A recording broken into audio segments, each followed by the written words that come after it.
के पुण्यार्जक हैं विद्या अरह गुरु भक्त परिवार, कृष्णानगर, दिल्ली।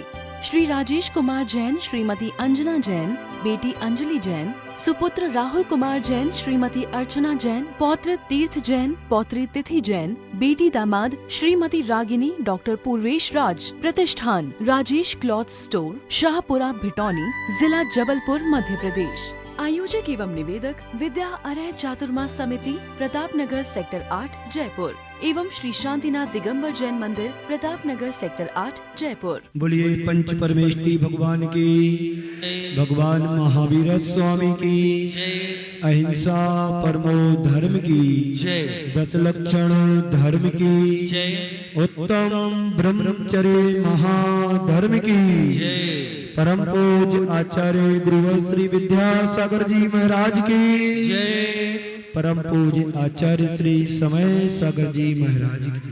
आज बात ब्रह्म की करना है और भ्रम को तोड़ना है। भ्रम टूटेगा, ब्रह्म प्रकट होगा। अहम का विसर्जन, अरहम का उत्कर्ष। जब तक व्यक्ति के जीवन में भ्रम रहता है, तब तक वह ब्रह्म की उपासना कर नहीं सकता। बंधुओं, आज बात हमें ब्रह्मचर्य व्रत की करना है। वह ब्रह्मचर्य जिसके बिना कोई भी साधक अपने अंदर फलवती नहीं हो सकती। उसकी साधना, प्रत्येक साधना पद्धति में ब्रह्मचर्य को महत्वपूर्ण स्थान दिया गया है। चाहे जैनेतर समाज में हो या जैन समाज में हो, किसी भी धर्म में हो, ब्रह्मचर्य को जो स्थान दिया गया है वो बड़े महत्वपूर्ण की बात है। ब्रह्म का अर्थ होता है आत्मा। आत्मा की उपलब्धि के लिए किए जाने वाला आचरण का नाम ब्रह्मचर्य है। फिर से बोलो, सुना नहीं अभी? दोबारा कहता हूं, आत्मा की उपलब्धि के लिए किए जाने वाले आचरण को ब्रह्मचर्य हमारे आचार्यों ने कहा। वह ब्रह्मचर्य कहलाता है। और जो अपनी आत्मा के जितने नजदीक जाता है, वह उतना बड़ा ब्रह्मचारी भी कहलाता है। और आत्मा से जितना व्यक्ति दूर भागता है, उतना बड़ा ब्रह्मचारी कहलाता है। ब्रह्मचारी और ब्रह्मचारी में अंतर लेकर के हमें चलना है। जो आत्मा के जितने नजदीक होता है, वो उतना बड़ा ब्रह्मचारी कहा गया है। जो आत्मा से जितना दूर रहता है, उतना बड़ा ब्रह्मचारी होता है। और जिसे अपने आत्म ब्रह्म का ज्ञान हो जाता है, वही व्यक्ति भ्रम को तोड़कर ब्रह्मचारी बनता है। बंधुओं, ब्रह्मचर्य बहुत उच्च आध्यात्मिक साधना के बारे में कहा गया है। जब कभी भी ब्रह्मचर्य की बात आती है, तो उसका संबंध प्रायः यौनाचार से जुड़ जाता है। केवल यौन सदाचार तक सीमित नहीं है। यौन संयम मात्र ब्रह्मचर्य नहीं है। ब्रह्मचर्य का मतलब है विशुद्ध, आध्यात्मिक दृष्टि से संपन्न। बड़ी गहरी बात है। आप सोचते हैं ब्रह्मचर्य व्रत ले लो, कल्याण हो जाएगा। कभी नहीं होगा। हमारे अंदर विचारों में भी वो विशुद्धि आना चाहिए। तो ब्रह्मचर्य का पालन करना सार्थक है। ब्रह्म यानी आत्मा की ओर हमारी दृष्टि का मुड़ना, जो आत्मा से जितना नजदीक है वह उतना बड़ा ब्रह्मचारी है, और जो आत्मा से जितना दूर है उतना बड़ा ब्रह्मचारी है, अब्रह्मचारी है। मतलब आत्मा की निकटता और आत्मा और दूरी ही ब्रह्म और अब्रह्म का द्योतक है। मनुष्य को जब तक अपने ब्रह्म का ज्ञान नहीं होता है वह भ्रम में उलझता रहता है, और जिसे अपने ब्रह्म का ज्ञान हो जाता है वह अपनी प्रवृत्तियों को सीमित, संयमित और नियंत्रित करके अंतर्मुखी जीवन जीने लगता है। आचार्य कुंकुन देव ने कहा है, जह नाम को भी पुरुषो, समय सार में कहा है। कहाँ कहा है? आचार्य श्री हमेशा इन गाथाओं को गुनगुना रहते थे। जह नाम को भी पुरुषो रायायण जानी तोड़ सदी, तो तम अणुचरदि पुणो अथत्योपय तेणे, एवं ही जीव राया ना दब्बो तह सद्दे दब्बो, अणुचरि दब्बो यपुरोसो चे विदु मोक्ष कामे। बड़ा सुंदर प्रस्तुति आचार्य कुंकुन देव ने कहा है। जैसे कोई अर्थ का अभिलाषी, अर्थ समझते ना, अर्थ के बिना कोई अर्थ नहीं निकलता है।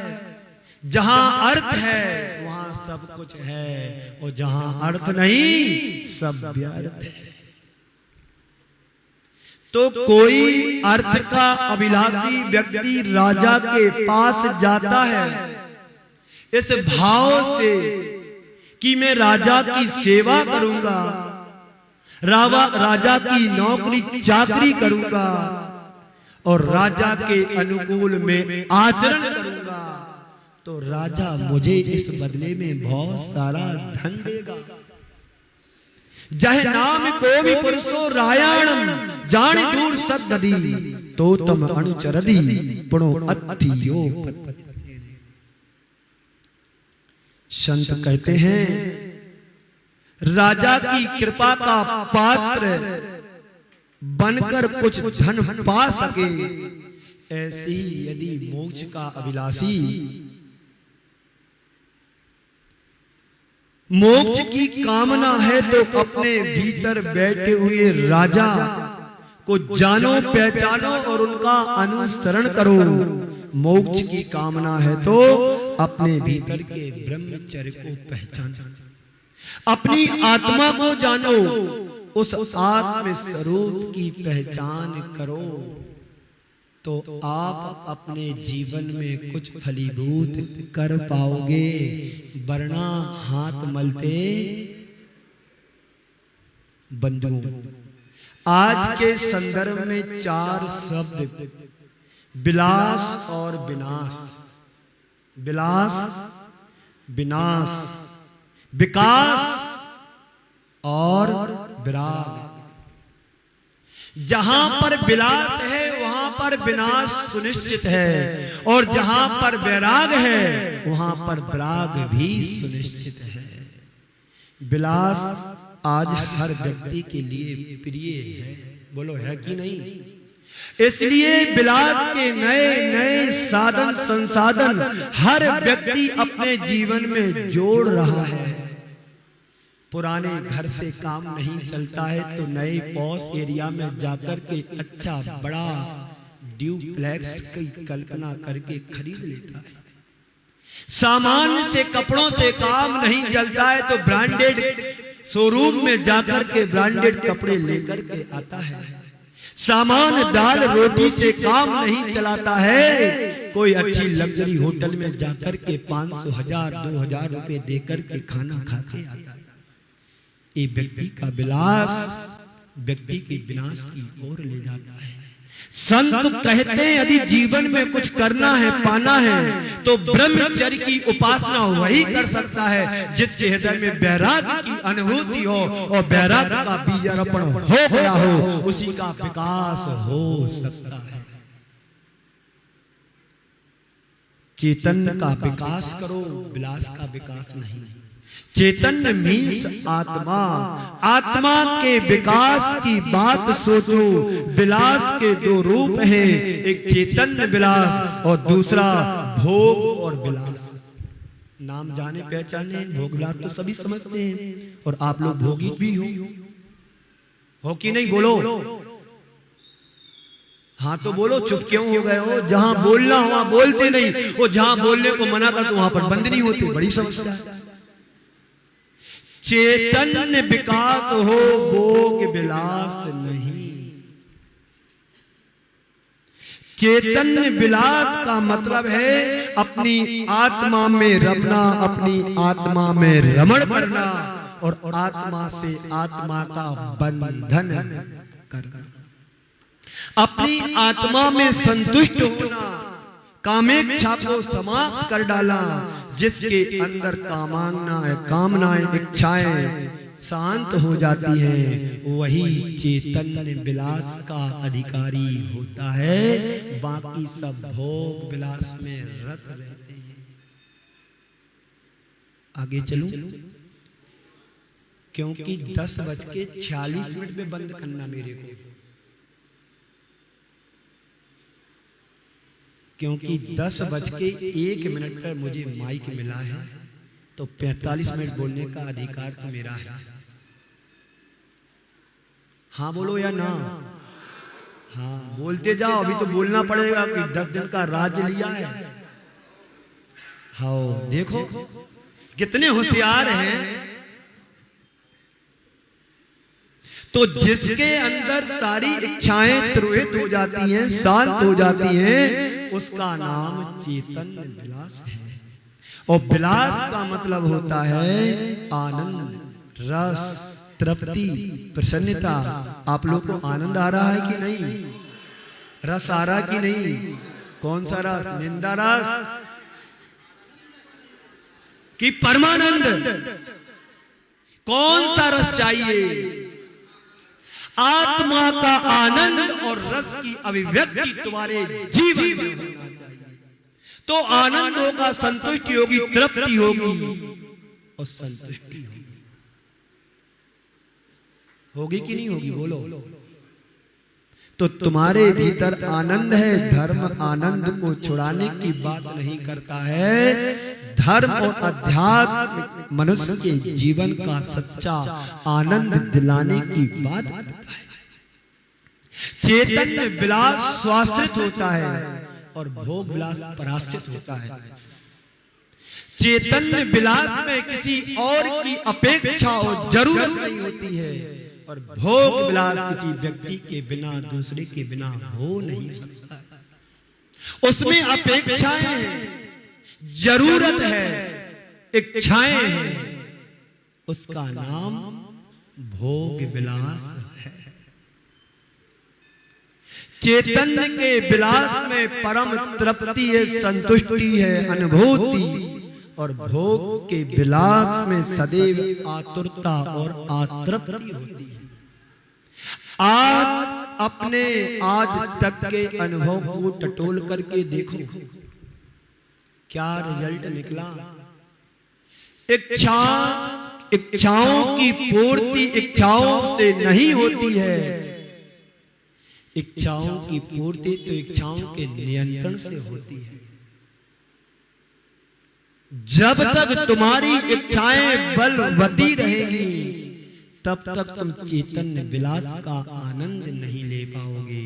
और इच्छाओं को हम पूर्ति करते रहेंगे।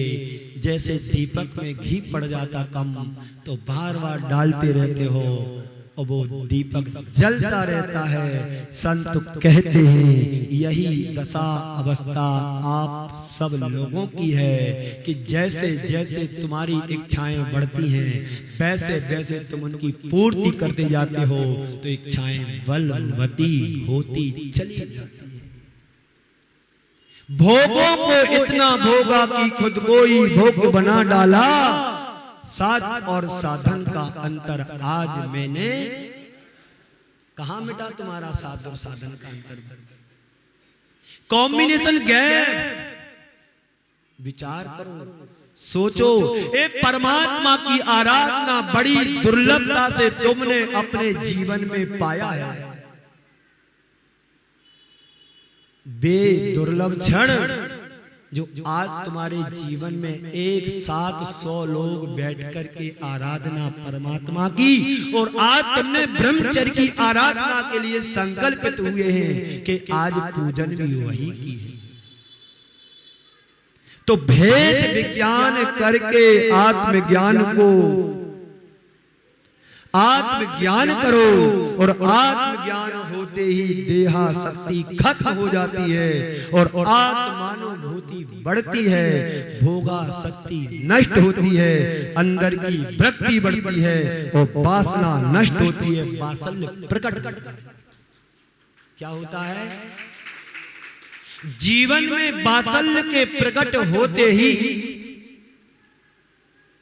प्रेम व्यवहार पनपने लगता है, और वात्सल्य भाव तुम्हारा यदि नष्ट हो गया तो सगे संबंधी तुम्हें दुश्मन की तरह दिखाई देने लगते हैं। जहां पर समर्पण है, जहां पर प्रेम है, जहां पर वात्सल्य है, वहां पर दुश्मन भी अपना दिखाई देता है। यही ब्रह्मचर्य की आज बात है। आत्मा के अंदर लगे हुए दुर्गुणों को, दोषों को, विकारों को आप दूर करेंगे। ये शत्रु है, आत्मा के पतन के कारण है, इनको दूर करो और आत्मा के सच्चे ब्रह्म में रमण करने का प्रयत्न करो। रमण तो करते हैं, जहां करना वहां ब्रह्म, और जहां नहीं करना वहां प्रारंभ। कैसे काम चलेगा? इसमें बिगाड़ किसी का नहीं है, अपनी आत्मा का ही बिगाड़ है। तो चेतन का विलास यदि हम चाहते हैं तो चेतन को पहचानो। एक दिन मेरे पास चेतन आया सांगानेर से, बचपन से मैं उसको जानता हूं, अजमेर का रहने वाला है, यहाँ पर जॉब करता है, पूरा परिवार के साथ आया और 10 लक्षणों में चौका लगाता था। मैंने उसको बचपन से देखा। चेतन उसका नाम है। भाई अचेतन कहाँ है? बोले अचेतन तो साथ में चलता है। बड़ा धार्मिक परिवार अजमेर का, और यहां पर आकर के लाभ लिया और अपनी कुछ चंचला लक्ष्मी चैनल के लिए भी समर्पित करने की घोषणा की। पिछिका परिवर्तन जो पारस चैनल पर भी दिखाया जाएगा और आदिनाथ चैनल पे तो आता ही है, उसके लिए उसने अपनी स्वीकृति प्रदान की। महाराज से जो आपका आदेश आशीर्वाद में कमाता तो जिंदगी भर देना तो एक दिन है। ये सोच, ये दृष्टिकोण, ये भावना हर व्यक्ति के जीवन में घटित होना चाहिए। तू चेतन अरु देह अचेतन यह जड़ तू ज्ञानी, ओ मिले अनादि यतन से बिछड़े ज्यों पै अरु और पानी। जैसे दूध और पानी को विशेष प्रक्रिया के द्वारा हम अलग कर देते हैं, संत कहते ऐसे तुम अपनी आत्मा को भी संसार के गोरख धंधों से, विषय वासनाओं से पृथक कर सकते हो। उसके लिए ब्रह्मचर्य की साधना अपेक्षित होती है। जितने भी महापुरुष बने हैं सबने अपने जीवन में ब्रह्मचर्य की साधना की, और आज वो ब्रह्मचर्य के हमें उदाहरण और शिखर के तक ले जाने का मार्ग प्रशस्त करके गए। आचार्य कुंद देव कहते हैं, बड़ी सुंदर बात कहते, आप सबको संबोधित करते हुए, सुध परिचिदानुभूदा सब विकाम भोग बंद कहा, शुभलंबो नमरि नाम सुलभो बिहत से। पंडित जी साहब, आचार्य कुंद देव कह रहे हैं, तुम्हारे द्वारा काम भोग बंद की कथाएं जन्म जन्मांतरों में चली आई हैं। कोई बड़ी बात नहीं है बंधु, परिचय में आई, सुनने में आई, अनुभव में आई, काम भोग बंदगी कथाएं। संत कहते हैं तुम्हें यदि परिचय करना है तो वो परिचय करो जिस परिचय को करने के बाद किसी अन्य के परिचय की जरूरत ना पड़े। और सुनना भी हो तो उसको सुनो ऐसी जैन जिसको सुनने के बाद किसी और को सुनने की जरूरत ना पड़े। भोगना ही है तो उसको भोगो जिसको भोगने के बाद किसी और भोगने की जरूरत ना पड़े। आचार्य कुंद देव को पढ़ो। सुध परिचिदानुभूदा सब बस विकाम भोग बंद कहा ए तत्सुबलबलो नवरी नहा सुलभो बिहत। परिचय उसका करो जो आज तक आप परिचित रहा है। सुनो उसको जो आज तक अनसुना रहा है और भोगो उसको जो अभी तक अना भोग रहा है। ऐसे कुंद कुंदेव को हम सुनते हैं, पढ़ते हैं और हमारे आराध्य हैं। गुरुदेव जब प्रवचन करते थे तो आचार्य कुंद कुंदेव भगवान की जय, भगवान की श्रेणी में उनको रखा है। भगवान बने नहीं है, बनेंगे। वही व्यक्तित्व बन सकता है जिसके हृदय में ब्रह्म की उपासना हो। एक गुरुदेव का संस्मरण मैं तुम्हें सुनाता हूं। मैं रात के 10 बजे गुरुदेव की बैया वृत्ति कर रहा था। मेरे साथ एक दो और महाराज थे। आराम टेक की बात है, चातुर्मास के समय की बात। लोग लाइन से आते थे, पैर को छिवा करके उनको निकाल देते थे ताकि आचार्य श्री की नींद डिस्टर्ब ना हो। मैंने अपनी आंखों से देखा है जब गुरुदेव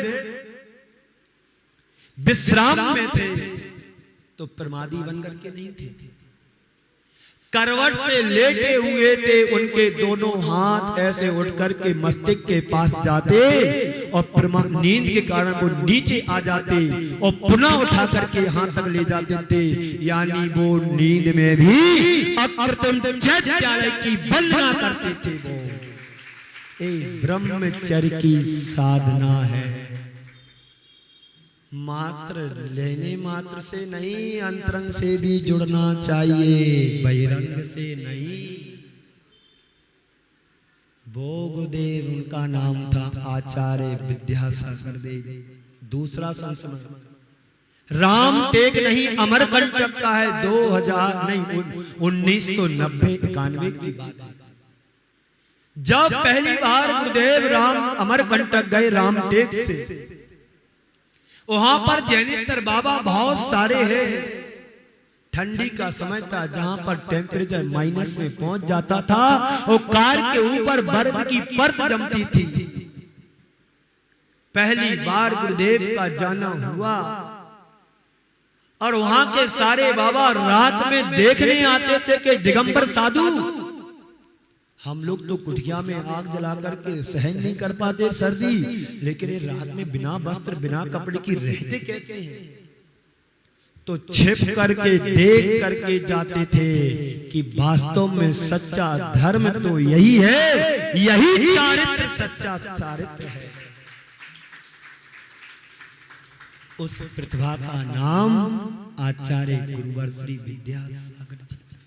तीसरा संस्मरण जब गुरुदेव को हरपीज हुआ था सन 2000 में,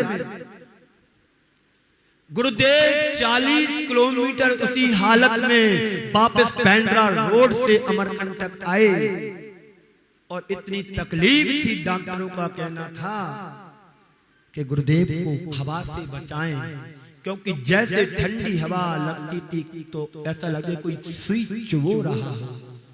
मेरे लिए भी 2020 में हरपीज हो गया था कटनी में।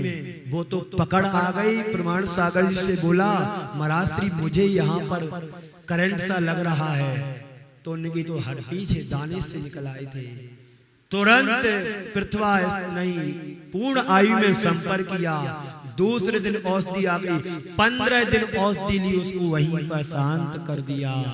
तो गुरुदेव जब अमरकंटक पहुंचे तो गुरुदेव से सभी शिष्यों ने मिलकर के कहा, गुरुदेव आपको तकलीफ ज्यादा होती है, आप सहते हैं, कहते किसी से नहीं हो। तो गुरुदेव हम लोगों की विनती है, स्वीकार करो, आप हॉल से खुले हॉल में से आप कमरे में आ जाएं तो हम लोगों को थोड़ा वैयावृत्ति करने में राहत मिलेगी, मतलब हमारी वैयावृत्ति आप स्वीकार करो। तो गुरुदेव ने उत्तर दिया, हमारे गुरुदेव की विशेषता बहुत सारी है, समय नहीं है, मैं एक विशेषता बताता हूँ। गुरुदेव कहते किसी से नहीं थे, पहले करते थे, और हम लोग उनको देख करके करने के लिए लालायत तो प्रेरित होते थे। कभी गुरुदेव ने किसी को डांटा नहीं, जैसे मैंने नरेश को डांट दिया था। गुरुदेव कभी किसी को डांटते नहीं थे, पर उनकी चर्या को देख करके हम लोग करते थे। तो जब गुरुदेव से निवेदन किया, गुरुदेव आप कमरे में आ जाएं, तकलीफ बहुत होती है, तो गुरुदेव ने क्या कहा बताऊं? यदि मैं कमरे में जाऊंगा तो तुम लोग कमरे के अंदर और कमरा बना करके रहोगे, इसलिए मैं बाहर अच्छा हूं कि आप कम से कम कमरे में अपनी साधना कर सको। ये ब्रह्मचर्य की साधना है। और चौथी पांचवी बात, गुरुदेव हम लोगों के लिए पकाया है, पकाया, सताया नहीं है। गर्मी के दिनों में गुरुदेव कुंडलपुर की गर्मी खिलाई पिलाई, ऐसी गर्मी कि आहार करके आओ, संत निवास तक पहुंचते पहुंचते पानी पीने की इच्छा हो जाती थी। ऐसी भीषण गर्मी में कुंडलपुर में हम लोगों को साधना कराई। जैसे कुंडलपुर में रात भर, दिन भर नहीं, रात भर लपटें चलती थी, सूक्ष्म हवाएं, जिसमें गर्मी, सिर्फ गर्मी। और ठंडी के दिनों में गुरुदेव हम लोगों को अमरकंटक ले जाते थे, ठंडी भी खिलाई और सर्दी भी पिलाई। एक कच्चे घड़े नहीं हैं, गुरुदेव ठोक बजा करके घड़े बनाए हैं। एक ब्रह्मचर्य की गुरुदेव की साधना रही। बंधुओं, एक बार मास्टर साहब ने बच्चों के लिए कुत्ते पर लेख लिखने के लिए दिया। लेख समझते निबंध, सुध परिचिदान भूदा सब्बस्त विकाम भोग बंद कहा, सुलभो नवरिना बिहत्यस्य। क्या कहा? एक बार गुरुजी ने बच्चों के लिए कुत्ते पर निबंध लिखने के लिए कहा। घर घर कुत्ते होंगे और लिखा रहता, सावधान। सभी बच्चे कुत्ते पर लेख लिख करके गए। गुरुजी ने सबकी लेख निबंध को पढ़ा, जांचा, बहुत अच्छा लगा, पर एक बात समझ में नहीं आई। एक विद्यार्थी से पूछा, मामला क्या है? गुरुदेव, मामला क्या मतलब?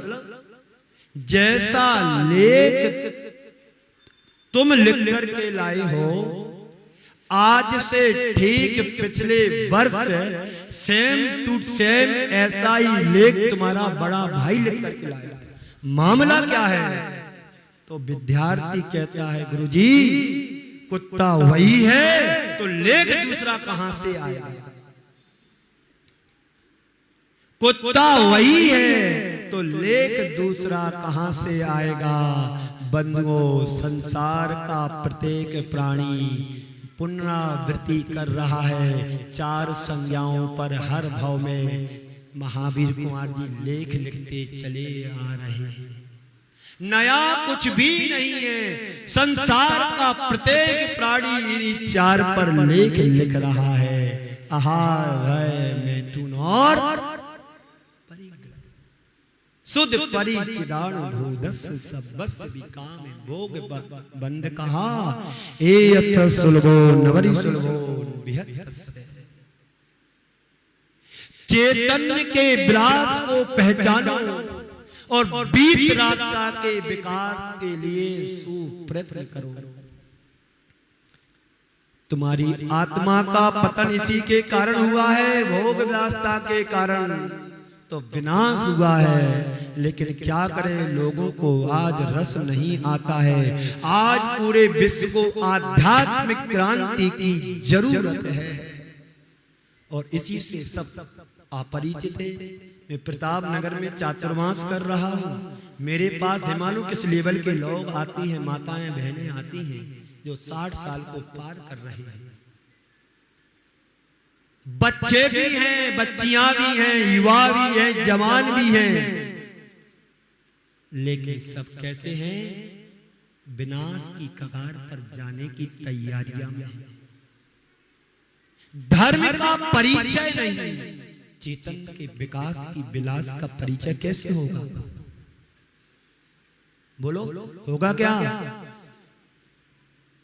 मुझे आवश्यकता है आध्यात्मिक क्रांति की, क्योंकि वर्तमान की भोग विलासिता की वृत्ति ने मनुष्य की चेतना को जड़ाक्रांत बना दिया है।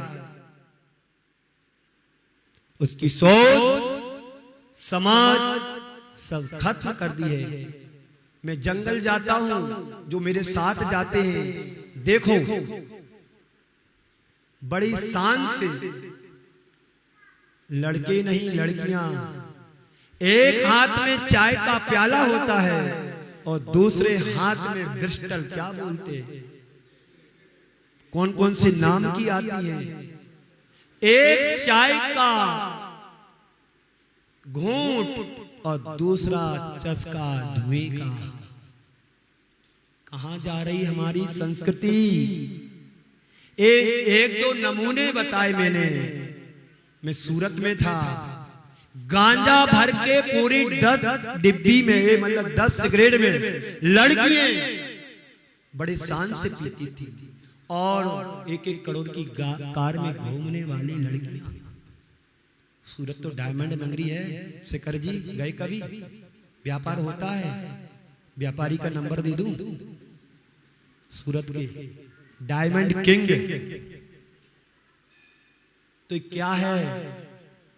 विलास विनाश की ओर ले जाता है, वैराग्य विकास कराता है, ब्रह्मचर्य का।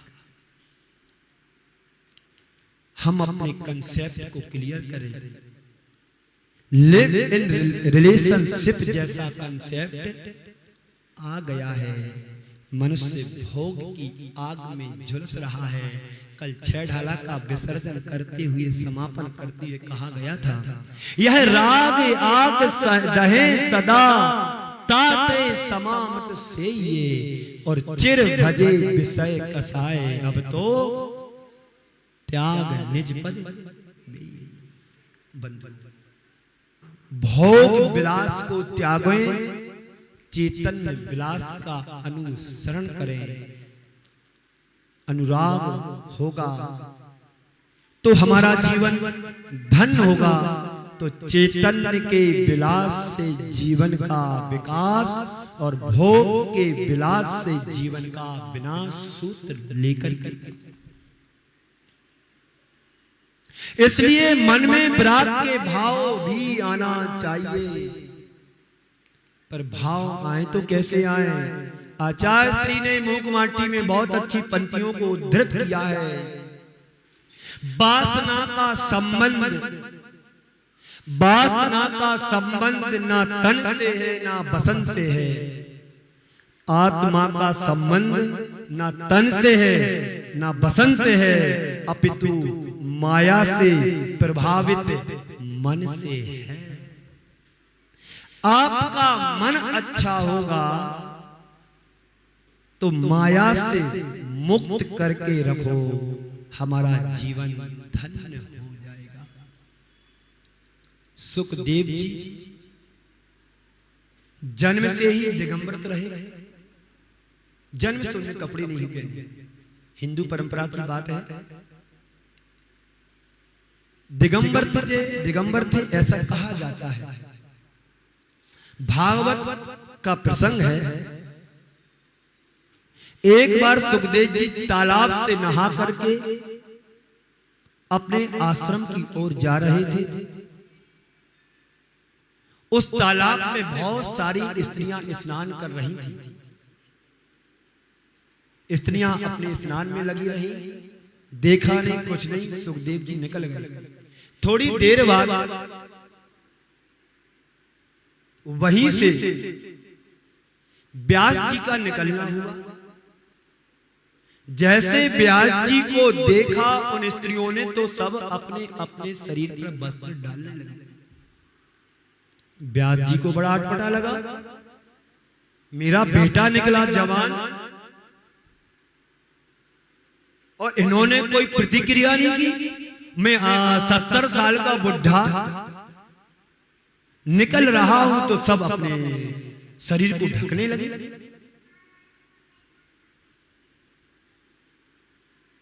बात क्या है?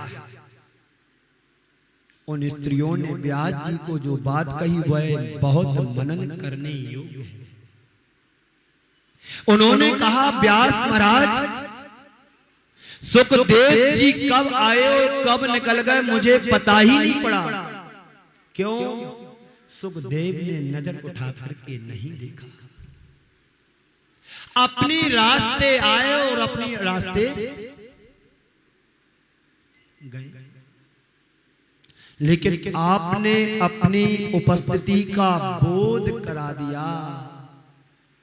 हम तो इतना ही जानते हैं, जवान होने के बाद भी सुखदेव जी के मन में बुढ़ापा है और बूढ़े होने के बाद भी व्यास जी में जवानी भरी।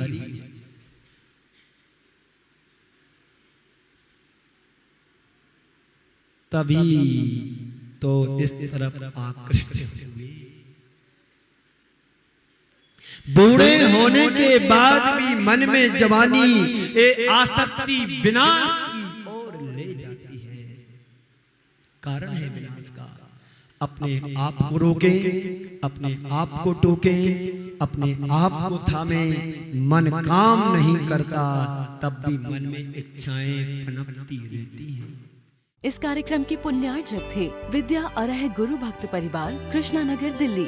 श्री राजेश कुमार जैन, श्रीमती अंजना जैन, बेटी अंजलि जैन, सुपुत्र राहुल कुमार जैन, श्रीमती अर्चना जैन, पौत्र तीर्थ जैन, पौत्री तिथि जैन, बेटी दामाद श्रीमती रागिनी, डॉक्टर पूर्वेश राज। प्रतिष्ठान राजेश क्लॉथ स्टोर, शाहपुरा, भिटौनी, जिला जबलपुर, मध्य प्रदेश। आयोजक एवं निवेदक विद्या अरह चातुर्मास समिति, प्रताप नगर, सेक्टर 8, जयपुर एवं श्री शांतिनाथ दिगंबर जैन मंदिर, प्रताप नगर, सेक्टर 8, जयपुर।